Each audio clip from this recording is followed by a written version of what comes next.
Assalamu alaikum dostlar. Kandayсыңар?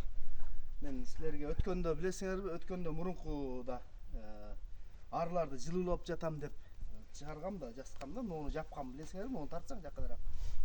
Анан муну азыр алып крышасына эле жапкантам, үстүнөн элечи. Себеби ортосуна бөлгөндө ары бияктан күн ысып кеткенде бул жакка чыгып кетип атат дагы.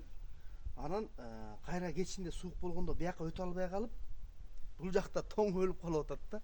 Бул кылганым туура эмес болуп калыптыр. Ошон үчүн үстүнө эле жабайын деп атам, үстүнө эле.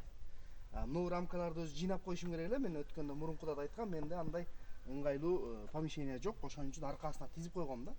Эми азыр кайра үстүнөн эле жабайын деп атам. Себеби бул жакка өткөн ары кайра тияка өтө албай калып өлүп калат экен. Ошон үчүн мени туурап жылуулагандар болсо, бул кылганым туура эмес экен, достор. Анан балчылар улууга чейин кандай кылып жүрүштү болду экен. Бирок ушундай туура эмес болуп калат экен да. Ошону айтып коеюн дедим, достор. Азыр кайра эле мындай кылып жаап атам. Опана.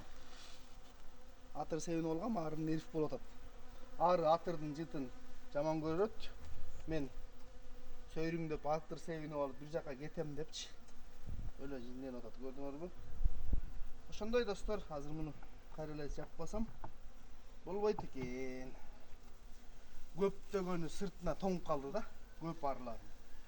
Ошондой достор, эми мындан кийин мындай эмеден ары жөнүндө тартып турбайсыңбы деп сурангандар үчүн тартып атам да.